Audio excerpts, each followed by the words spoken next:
DFTV. Tunda juhudi.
Sipingine mtihani mwisho yatajulikana. Kitazama kiundani kwa marefu na mapana. Sipingine mtihani mwisho yatajulikana. Mwanadamu tambua Mungu kesha asema. Mwenyewe wajifanyia ukifanyaje.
Assalamu alaikum wa rahmatullahi wa barakatuh.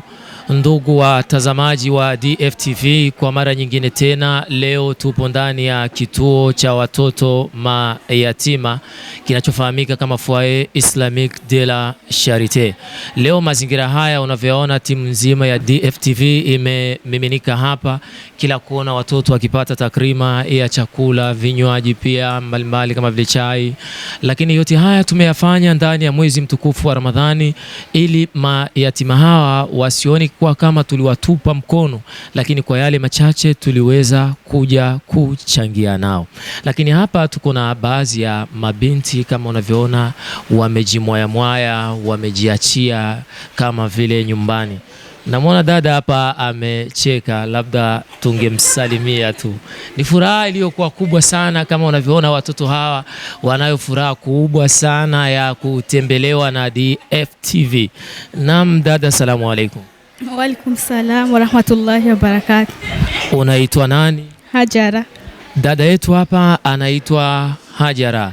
Hajara, leo si tulikuja kuwatembelea, unajisikiaje uwepo wetu wa siku hapa? Tunajisikia furaha sana kuona mlikuja kututembelea. Kwa kweli tumeshukuru sana. Na we ni moja kati ya watoto ambao wanaishi hapa? Ndiyo. Una miaka mingapi ukiwa hapa? 17. Ana miaka 17 katika kituo hichi cha watoto mayatima. Tutaenda tunakufahamisha tukio moja baada ya nyingine. Hii ni kikosi cha kwanza ambacho wako hapa. Namwona dada yangu anafurahi, anacheka sana na dada, una lolote la kuweza kuzungumza? Na msalamu alaykum. Wa alaykum salam. Unaitwa nani? Sabrina. Anaitwa Sabrina. Mashaallah. Unasoma Qur'an? Ndiyo. Juzu la ngapi? La 3. Mashaallah. Dada Sabrina, juzu la 3 limekaa kichwani. Ni DFTV tuko hapa. Unajisikiaje katika hii siku ya leo ambayo tunapata takrima ya pamoja? Najisikia furaha sana kwa umekuja kututembelea tukachangia pamoja na nyie chakula. Una neno lolote la kuweza kufahamisha, kwa sababu kuna watazamaji pia hapa ambao wanakutazama? Dada Hajara, una chochote cha kuambia? Waambie chochote kimoja tu kizuri ambacho umekiona leo. Nashukuru sana kwa umekuja kututembelea hapa, mkatuletea chakula tukachangia pamoja, tumefurahi sana. Asanteni sana, karibuni tena. Okay, amin. Ndugu kameramani, twende upande wa pili. Mwanadamu tambua Mungu kesha sema, mwenyewe wajifanyia ukifanya mema. Mwanadamu tambua Mungu kesha sema, mwenyewe wajifanyia ukifanya mema. Kitenda mabaya mwenyewe wajitendea, ukiona haya mwenyewe itakufa. Kitenda mabaya mwenyewe wajitendea, ukiona haya mwenyewe itakufa. Maisha ya duniani. Hii ni nafasi ya upande wa pili ambao tumeona vijitoto hivi hapa vimekaa, maskini ya Mungu. Hawa ni moja kati ya watoto mayatima ambao DFTV imekuja leo kuwatembelea, lakini lengo likubwa ni kuwapa hamasa na kuweza kuonesha kwamba hawa kumkosa baba sio mwisho wa maisha yetu. Watazame watoto hawa ni wadogo pia, lakini wanao huzuni, lakini kwa furaha iliyokuwa kubwa sana. Namuona mpaka Jamali pia aliweza kupata takrima, nao ameamua kujitoa katika meza ya pili, lakini moja kwa moja tuko naye hapa. Kabla ya kwenda katika watoto, namuona Jamali kidogo tafsiri anataka kulia. Namshe wangu, salamu alaykum. Wa alaykum salam wa rahmatullahi wa barakatuh. Vipi, mbona tunakuona umekaa hapa wakati timu nzima naiona iko juu imejiachia kwa takrima ya nyama? Umejisikiaje wewe mpaka kuweza kukaa hapa? Kitu cha kwanza, mimi na wazazi wote, na ni kitu ambacho mimi kinaniuma sana. Watoto wadogo kama hawa wamekaa hapa, Mungu hakuweza kuonyesha wazazi wao kama mimi. Ni kitu ambacho kinaniuma sana, no? Lakini acha niseme alhamdulillah, tutawawea wazazi. DFTV tuko nao muda wote, tutazidi kuwa nao na tutazidi kuwashika. Inaniuma sana, lakini pia nafurahi kiwemo. Naam, nadhani nimeamua kumtoa maiki kwa sababu anataka kumimina machozi. Ni DFTV ndani ya foyer de la Charité. Naam, kama tunavyozidi kuendelea kukupatia matukio ya siku ya leo ndani ya foyer Islamique de la Charité, ambao leo DFTV tuko hapa. Kama unavyoona vijisahani hivi, watoto alhamdulillah wamekula, wameshiba pia. Tunamwomba Allah tabaraka wa taala kwa bosi wetu DJFANNY, sawa na kile kidogo alichoweza ukitoa, Mungu amzidishie kila la kheri na baraka katika maisha yake. Tunaye hapa dada yetu pia. Dada, salamu alaykum. Wa alaykum salam. Unaitwa nani? Hafsa. Dada anaitwa Hafsa. Hebu ungeweza kutuambia mama yako yuko wapi? Shakufu. Ndugu watazamaji, mama yake ya Hafsa hatupo naye duniani. Hii ni moja kati ya kituo cha watoto mayatima kenye kulea watoto ambao mama zao baba zao washakufa. Hatukuweza kuwatupa mkono. DFTV tuko hapa. Unajisikiaje kuweza kupata chakula? Najisikia vizuri. Tangu mama amekufa, kuna shida ambazo uliweza kuzipata? Ndiyo. Kama shida gani tangu mama kufa uliweza kuipata? Sema moja tu, moja usisikie haya. Tupo hapa kwa lengo la kusaidizeni, tupo hapa kwa lengo la kukupeni furaha. Nimekosa nguo. Anasema dada Hafsa tangu mama yake kufariki alipata changamoto kubwa sana za kukosa nguo na mahitaji madogo madogo. DFTV ambao tulikuja kukutembeleeni, una chochote cha kuweza kuambia watazamaji ambao wanatutazama hapa kwa shida mlizokuwa nazo, wakusaidieni nini? Asante kunipatia chakula. Amina, Amina anafurahi, anasema asante kwa chakula. Kama tukiwa na nguo chochote cha kuweza kuwapatia, mnaweza mkapokea? Ndio. Hawa ni moja kati ya watoto ambao ni mayatima wenye shida mbalimbali. Tupo hapa DFTV.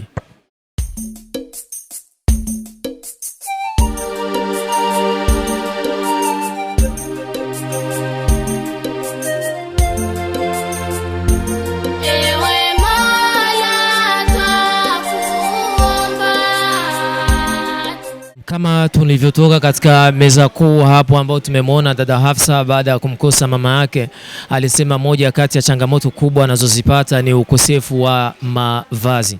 Lakini bahati nzuri pia tunaye hapa mkurugenzi ambaye ameongoza msafara huu ndani ya DFTV, tunaye hapa Fanny mwenyewe. Japo amekubali kujishusha heshima yake, alikubali kujishusha thamani yake, leo hii amekaa na kuweza kuchangia na watoto hawa mayatima. Seuze kuna watu ambao muda huu wapo nyumbani wanapata futari nzuri, wanapata furaha huku AC ikiwapa upepo uliokuwa mzuri. Lakini yeye ameamua kuviacha hivyo vyote na kuweza kujishusha samani mbele ya Mungu. Yote haya Mungu amlipe kila la kheri. Tuna machache ya kuweza kujadiliana naye japo kuweza kumuuliza. Naam, salamu alaykum wa rahmatullahi wa barakatuh. Wa alaykum salam wa rahmatullahi wa barakatuh. Haya ni moja kati ya matukio ambayo tunakutana nayo ndani ya mwezi mtukufu wa Ramadhani. Kuna watu hapa wamepata machozi ya huzuni ya kulia. Imekupelekeaje? Kwa sababu ni mara ya pili na unaendeleza kuweza kutoa msaada wako kwa ajili ya watoto hawa mayatima. Leo uko hapa tena, unajisikiaje? Mimi naweza kusema nasikia na furahi sana kuweza kushare iftari yangu na watoto. Huwa nikikosewa nikimpiga simu mamangu namwambia mama na shida F50 na shida laki, mzee wangu hivyo ananitumia. Sasa nikiangalia watoto kama hawa ambao wana wazazi wao na noma sana. Kwa hiyo mimi natamani kujenga masomo, natamani niweze kuwa na kituo kama hichi, niweze kuwasogelea. Natamani kila siku jioni nikitoka kazini niongee na watoto kama hawa, niwape faraja, niwaoneshe njia ya maisha.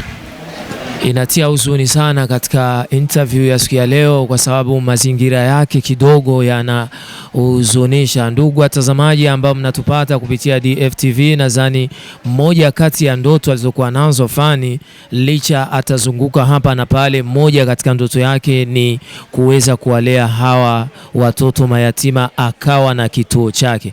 Tumuombe Mungu tu ambariki na azidi kwa kokota wale waliokuwa watu wa kheri kwake ili jambo lake aweze kulitimiza. La mwisho la kumalizia, kwa sababu mama anaona huzuni pia unazidi kukupanda na hata takrima ya chakula uliweza kushindwa, kuna watu wote labda pengine waliweza kukuweka nguvu ili kulifanikisha hili jambo? Yeah, nashukuru sana. Kuna mtu ambaye anaitwa Jay aliona kipindi kile nimeenda kuangalia wale watoto wanaume Buyenzi, akasema nimefurahi ile jambo, natamani kushirikiana na wewe. Nikamwambia sawa, mimi mpango wangu ni huyu, endapo nitakamilisha nitakwambia. Akanambia ina shida, utaniambia. Nilivyomwambia nishukuru Mungu aliweza kunichanga na namwombea Mwenyezi Mungu amjalie, kwa sababu sio kila binadamu ambaye ana huruma na roho kama hii. Nadhani tuko wengi ambao tumezungukwa na marafiki, ndugu, lakini unapata kitu unashindwa kufikiria kwamba kuna watoto ambao wanahitaji angalau kidogo. Unaona mtu unapata chakula sahani kama hii unakula, vile vile kuna kwenye takataka. Kuna watoto wengine ambao wanahitaji hata bila hata kusema ni tuwape vitu, wanahitaji mapenzi yetu. Wanahitaji mtoto kama huyu awe na mtu kumsogelea, wa share, hata kupiga story inasaidia pia na ikaweza kumfanya mtu mtoto mdogo kujifikiria kwamba yuko karibu na wazazi, japokuwa sio ndio umemzaa, lakini kukaa naye tu karibu, kupiga naye story inamfanya mtoto kujifikiri kama iko katika ndugu zake wa karibu kuliko. Kwa hiyo nilikuwa naomba watazamaji wa DFTV yoyote yule, sio mpaka ujaliwe upate hela. Kituo kiko hapa Kiange. Unaweza kuwa umesema nina muda, acha nipapitie niuzungumze nao watoto, nipige nao story, niwachekeshe, angalau niendelee, na Mungu akakujalia ukaendelea maisha yako.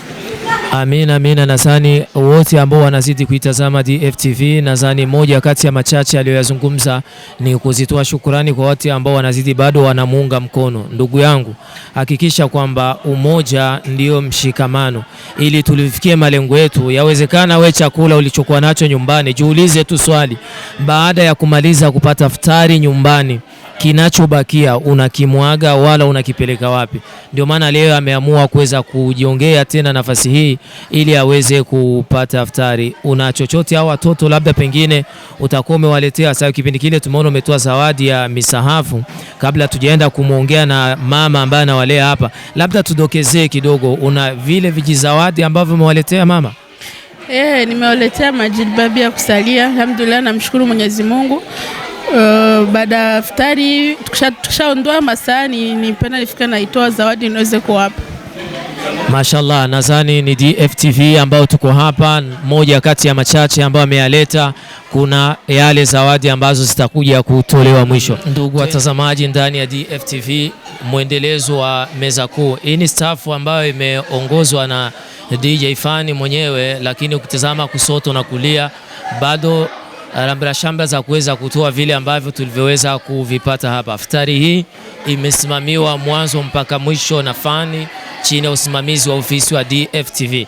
Tunao hapa madada zetu hapa kutoka Maka, tunao hapa sawa, watakuwa na yale machache ya kuweza kuzungumza hapa. Tunaye dada hawa hapa. Asalamu alaykum. Wa alaykum salaam wa rahmatullahi wa barakatuh. Katika kamera zetu pia tuliwaona ni moja kati ya watu ambao mmeongoza msafara huu. Mmejisikiaje pindi ambapo mmejua sehemu ambapo mnaletwa ni kuja kupata iftari na watoto hawa mayatima? Tumejisikia furaha kwa kuwa ni vitu vyenye hatuzoea kuchangia na labda na watoto wengi nini, lakini tumefika hapa, kwa kweli ni vitu kwanza vimoja vinatia huzuni. Ni kitu kinatufunza kwanza mtu kujishusha, unaona. Tumefurahi sana kuona tumechangia na watoto. Mmoja kati ya furaha ya dada hawa, ameenjoy, amefurahi kuchangia na watoto hawa mayatima. Katika mahojiano ambayo tumefanya na DJFANNY kwamba nia yake ije kutokea kwamba awe na kituo cha watoto mayatima, una lolote pia la kulikazia hilo katika watazamaji ambao wanatutazama hapa? Inaweza kuwa ni kitu kizuri kwa sababu ni sawabu kwa Mwenyezi Mungu, na sawabu nzuri ni kile kitu ambacho unakifanya hata ukifa watu wanabaki wanakukumbuka kitu kizuri ambacho umekifanya. Unakuwa unajiwekea, utakutana nalo mbele ya Mwenyezi Mungu. Na sisi tunamsupport kwa kila jambo, kila kitu chenye atakuwa nafanya tuko nyuma yake. Kwa sababu hapa tuko duniani, maisha ni mafupi, tunapita, lakini akhera ndio la muhimu zaidi.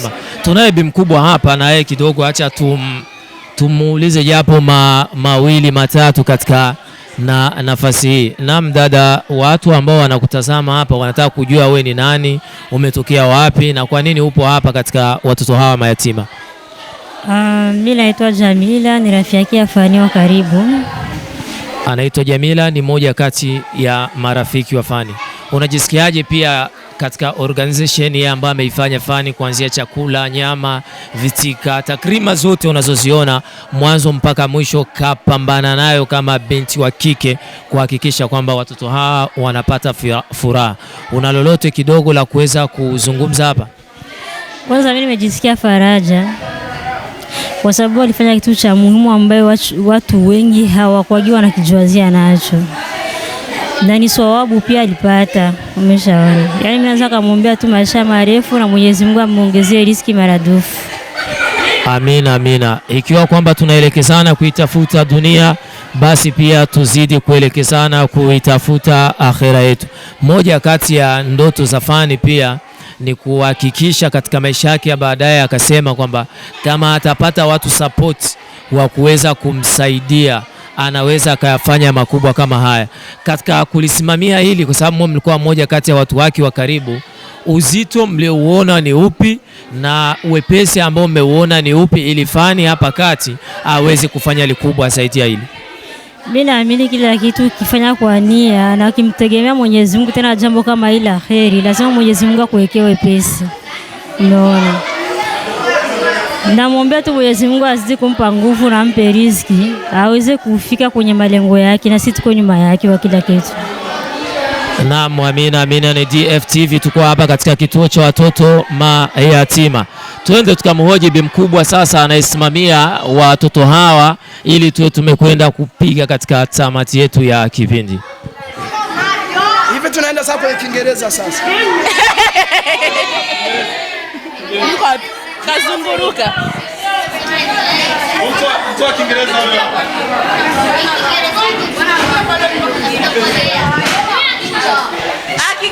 tunaenda sasa kwa Kiingereza sasa. Ambaye anajiamini Kiingereza aje hapa mbele ya kamera, njoo.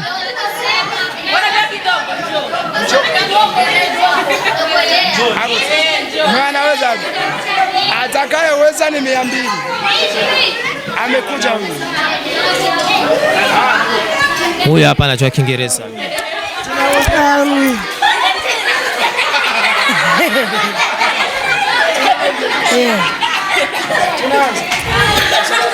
Walaikum salam. Alfa kufika wa ndio.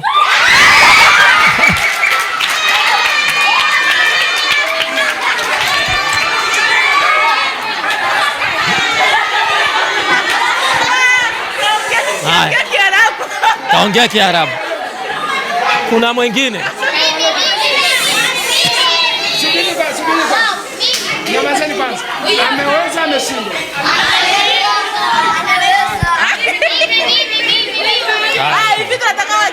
Njoo hapa, njoo hapa. Haya, njoo hapa. Haya. Tunasikiliza. Sikilizeni. Tunasikiliza, akiweza tutasema ameweza, akishinda tutasema ameshindwa. Tunaenda. Asalamu alaykum. Wa alaykum salam. How are you, madam? I'm fine. What is your name? My name is Maya. What are you doing here? Yeah.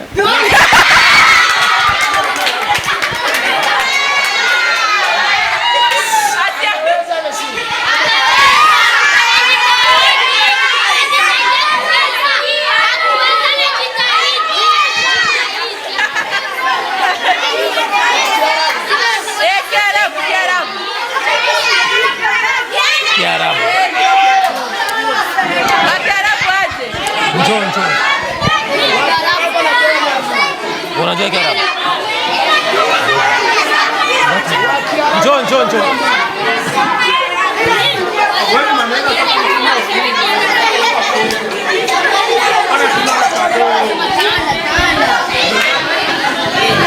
Haya, wa Kiarabu hapo. Njoo hapa, njoo. Kiarabu naomba ongea na shehe wangu hapa. Kiarabu ongea na shehe Hamza. Anaongea Kiarabu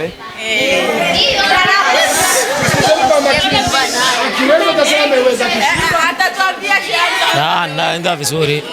Tunaongea Kiarabu Nauliza swali alafu unalijibu sawa. Tena swali ninakurahisishia. Haya, sualul, yani ulizo, man rabbuka? Nani Mola wako? Chini sawa kumwambia. Bi aini shay'in ta'rifu rabbaka?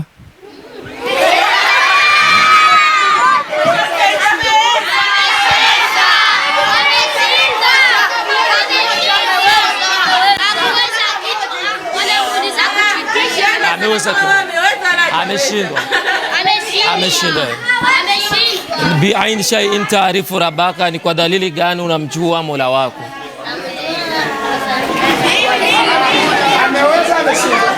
Ameshindwa. Naam, assalamu alaikum wa rahmatullahi wa barakatuh. Tukiwa katika chungu cha 10 ndani ya mwezi mtukufu wa Ramadhani, kama ulivyozidi kuona mwanzoni mwa kipindi chetu ambacho tumeweza kupata takrima na watoto hawa mayatima, na mkusanyiko wala mzunguruko wote umesimamiwa na DFTV ikiongozwa na DJFANNY.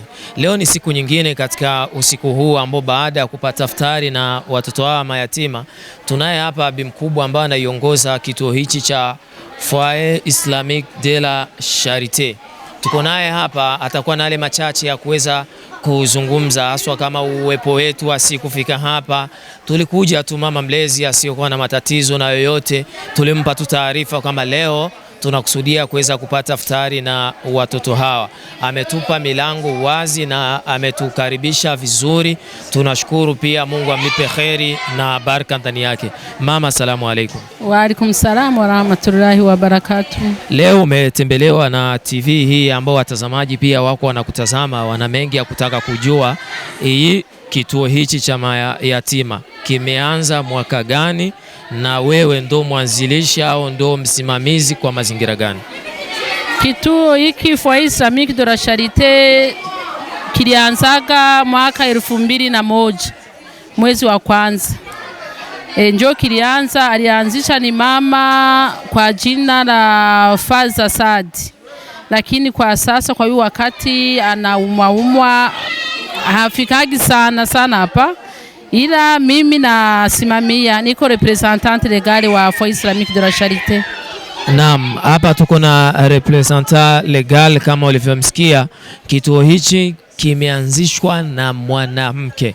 Wanawake pia katika Uislamu wanafanya mambo makubwa sana kuhakikisha kwamba jambo la kheri linasimama vizuri sana. Mama, ni changamoto gani ambazo unazozipata na hao watoto ni wangapi hapa? Watoto hapa ni 59 hapa. Wanawake 38, wanaume 21. Ni shida gani ambazo unakutana nazo? Shida tunakutana nazo hazikosagi, ni watoto wengi, hatuwezi kuwafuatilia sana kwa masomo ya kizungu. Dini wanasoma Waislamu, dini yetu ya Waislamu ni dini nzuri sana. Waislamu wanajitolea kabisa, wanajitolea, wanakuwa karibu na sisi. Gisi na nyie mlikuja na Waislamu wanakuja, dini yetu nzuri sana. Mashida mengi tunapata kuwasaidia kusoma kizungu, marenforcement, kukivazi, kuma régie des eaux, ma facture ya régie des eaux, ma soins de santé, bingine kama hivyo. Lakini Waislamu wanasaidiaga sana, hatujapata matatizo akatufikisha mbali sana. Tukitafuta Waislamu wanakuja, wanatuitika. Nadhani tumemsikia kauli ya representant legale wa kituo hichi cha watoto mayatima. Kinachonipa furaha sana kuwaona watoto hawa wanasimamiwa na wanawake. Yaani hii ni moja kati ya matukio makubwa sana kwenye upande wa wanawake. Mamangu, takrima yote ambayo umeiona tulioiandaa hapa, aliongoza msafara huu kuanzia chakula mpaka chochote ambacho ulichokiona, ni moja kati ya dada zetu hapa ambaye anaitwa Fanny, ndo kasimamia mwanzo mpaka mwisho. Kabla hatujampatia, una lolote la kuweza kuzungumza katika maandalizi ulivyoona? Tumeshukuru sana, tunatoa shukrani zetu za dhati. Fanny ana mwekeo pesi kwa kila kitu, amutilie kila laheri. Tumefurahi sana, na mwe pia mlibiona watoto wanafurahi. Mutakifurahi habifiche, mmebiona, mko mnasikia makelele, wanacheka, wanafurahi. Maana yake watoto wanapendaga watu wache kuwaona, wakiwa na wageni unaona kama wanabadilika kabisa, wanafurahi, binaonekana. Nafikiri na mwe kwenye mko mnaona kama wamefurahi kabisa. Tunashukuru sasa kwa hiyo roho yenu ya upendo. Tunazidi kumuomba Mungu wetu atusaidie, mapenzi yaendelee, kuona mayatima bidume. Juu kweli siwafichi, nyumba tunaishi kwa nguvu za Waislamu kabisa. Tunaishi kwa nguvu za Waislamu. Mimi nishukuru. Naweza kusema niombe kwanza kuwa nakuja mara nyingi. Sijui kama mtanikubalia kuwa nakuja mara nyingi. Natamani kuwa nakuja iwezekanavyo hata mara moja kwa wiki. Karibuni dada Fanny, karibuni. Nyumba hii hatufungagi, haina mipaka. Ukiingia tu pale pako wazi. Hata sipo watoto wapo, wengine wapo. Tunakaribisha kila mtu hapa. Karibuni tena. Gisi utapenda, gisi utapata muda. Naam, moja kwa moja tuunganishe kwake mama baada ya kumwombea dua pia nzuri za kheri ndani yake, na amekuomba kwamba akiwa anapata japo angalau mara moja kwa mwezi au anafika. DJ Fanny ni moja kati ya kina dada ambao wanajitahidi kadri na uwezo kuhakikisha kwamba wanamtumikia Mwenyezi Mungu Subhanahu wa Ta'ala. Ni mara chache sana kupata watu kama hawa. Moja kwa moja tuingie kwake. Naona katoto haka huko nako. Katika watoto wote walikuwa hapa, furaha ilikuwa kubwa mpaka hapa mwisho katika kuweza kumalizia. Una kitu gani ambacho hapa kama Mungu atakuwezesha unaweza ukakifanya? Mimi kama Mungu ataniwezesha, natamani nihakikishe watoto wanasoma aje, kwa sababu ni kweli tunapenda dini na tusome dini, lakini na masomo ya kizungu yanasaidia kwa kupata kazi. Unajua, kwa mfano mimi niko mtangazaji wa TV ya taifa, singepata kazi kama sikusoma. Kwa hiyo hii ya kusoma imenisaidia hadi kufika hapa. Kwa hiyo ningependa watoto pia wapate gisi gani ya kuweza kusoma masomo ya kizungu. Na inshallah nadhani umesikika na umeeleweka, lakini pia watoto hawa wana changamoto nyingi sana. Tunavyokuona ukiingia katika vituo vya watoto mayatima, lakini kupita katika kila chumba labda pengine uone wanalalaje, wanakogaje, vipi hili jambo umeshawahi kuzipitia, labda unaweza ukaona kile ambacho ungeweza kuwasaidia? Mimi kwanza kwa hichi kituo nimsaidie, niseme nimshukuru huyu mama kwa sababu walea vizuri, wanalala kwenye godoro nzuri mashallah. Yani umezaa mama? Una watoto? Niko na watoto 4 wakubwa. Yani ninavyoangalia kwanza unavyoelea kwanza watoto wanakupenda, wanatamani kusogelea. Mimi naweza kusema nashukuru kwa sababu sio kwamba wana maisha mabaya sana, lakini bado changamoto zikosagi kwa sababu wanahitaji pia na mapenzi ya watu wa kawaida, mtu kujifikiria kuja kuwatembelea, kukaa nao, mnapiga story. Kama umepata yandazi waletee, wanapata yandazi, wanashukuru kwa sababu uliwaona tulivyoingia, wenyewe wamefurahi kule unaona kama wameona wageni, wanafurahi sana. Kwa hiyo mimi naweza kusema watazamaji wa DFTV kama wananisikia, yoyote yule atakayojaliwa kupata muda, kwanza kikubwa muda cha kutoa kinatoka moyoni.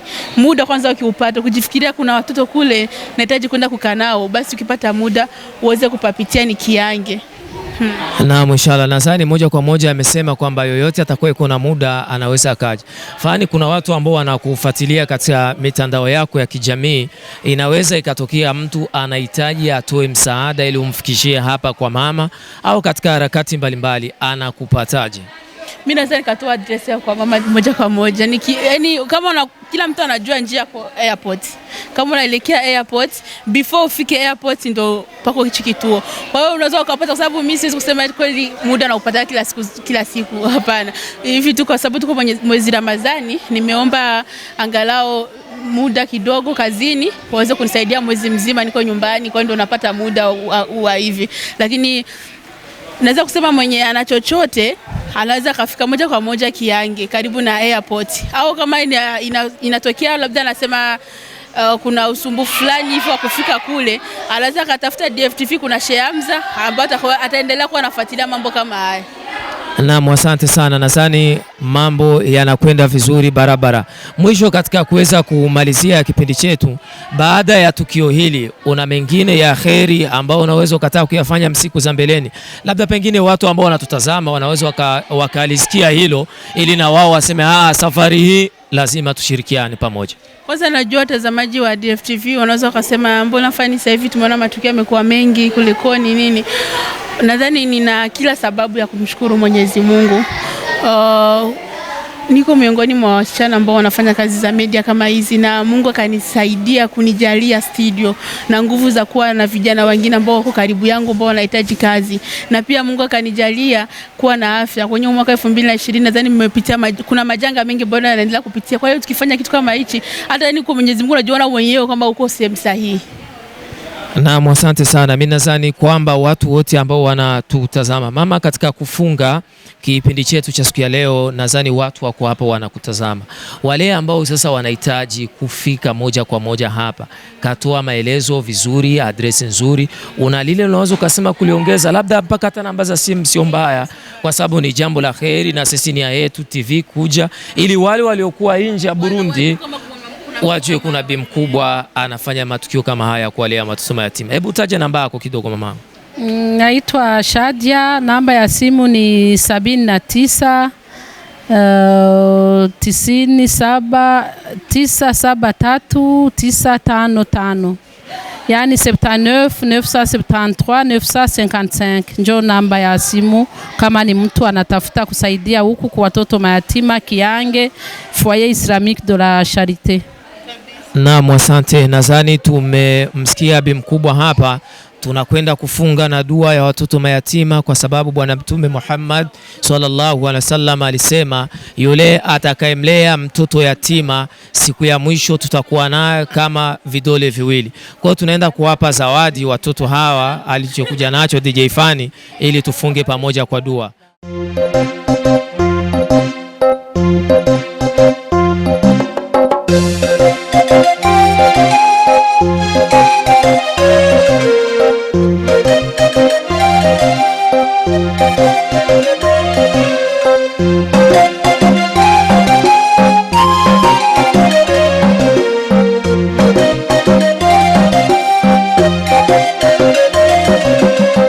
Mwanadamu tambua Mungu kesha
baada ya kuzipana zawadi, kila mmoja umeona watoto hao wanafurahi. Ni DFTV tukiwa mwishoni mwa ziara yetu ya siku ya leo, tukiwa tuko hapa, tunao watoto hao ambao watatufungia kwa dua ili tuweze kuzipata hibra na baraka za Mwenyezi Mungu Subhanahu wa Ta'ala.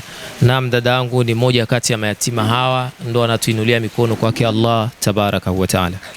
Allahumma inna nas'aluka imana mustaqim wa fadran daim wa nazira rahma wa akalan kamil wa ilman nafi wa qalban munawwar wa tawfiqal ihsan wa sabran jamil wa ajran azim wa lisanan dhakir wa badanan sabil wa rizqan wasi'a wa sa'yan mashkura wa dhanban maghfura wa amalan maqbura wa du'aan mustajab wa liqa'an nasiba wa jannatan firdaus wa na'iman muqim.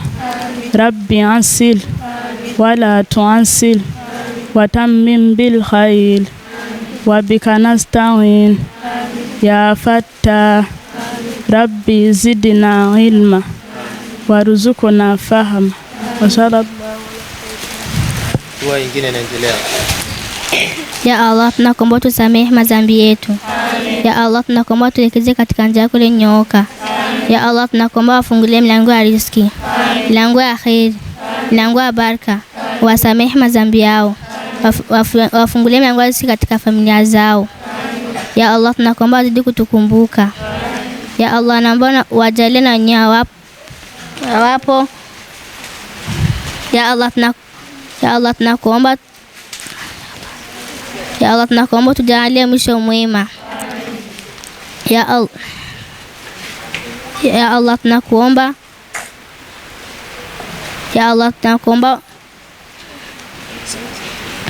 tunakuomba tukubalie sala zetu. Ya Allah, tunakuomba hao ambao walitusaidia wazidishie roho ya huruma, wape wazidi kutukumbuka, wasamee madhambi yao, wakingine vitu vibaya, wakingine na husda za watu, wakingine fitna za watu. Allah, Mana turagusavye tubabarire ibyaha byacu. Mana turagusavye abashitsi batugendeye ubahe. Mana turagusavye abashitsi batugendeye ubahe urugendo rwiza. Mana turagusavye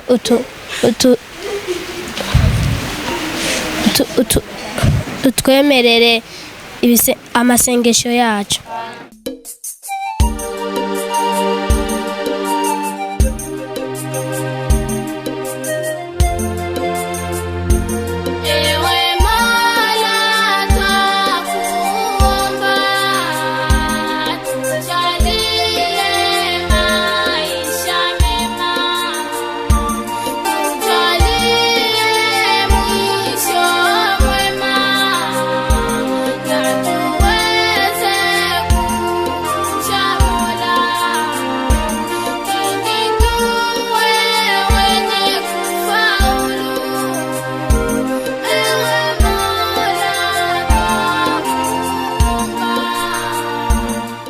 Walhamdulillahi rabbil alamina.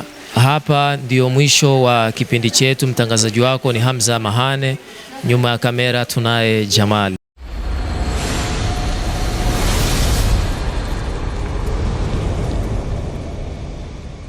DFTV. Tunda juhudi.